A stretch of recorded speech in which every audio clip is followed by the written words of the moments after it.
They called him Dead Wren. His name was in actuality Dren, but they cared little about the young man, who in this world had time for an invalid such as Dren. When he was 10, there had been an accident in Arthur'sburg.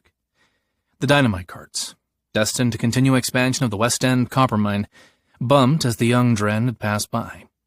He was no special victim in this, no chosen one to be injured that day. The lad could scarcely even remember the reason he was crossing one of the 2 streets in Arthur'sburg. But the explosion came all the same. His right leg was mangled, as was his right arm. His face had turned to the left, granting him a permanent discoloration on one side. The wounds had been steep, and the doctors present all decided to remove the leg and repair the right arm. The arm's repairs were cosmetic at best. He was able to open and close his hand slowly and with great pain, and that was about it. His elbow hurt too greatly to lift his arm up and down when he wanted to. This terrible tragedy echoed in Dren's head as he heard another explosion, this time one much further away.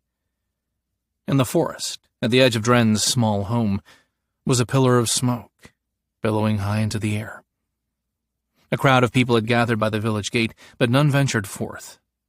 Dren's arm flexed involuntarily, causing him a spasm of pain. Someone could be down there, and maybe they needed help.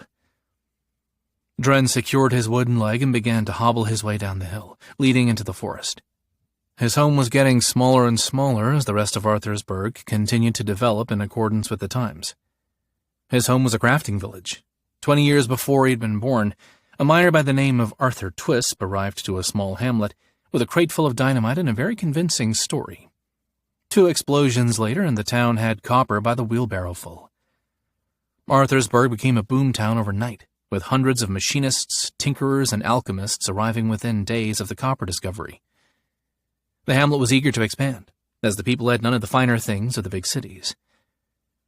The verdant forest was Omel's largest region and was still being explored to this day. The nameless hamlet contained a hardy people who could hunt, but their population was only 20.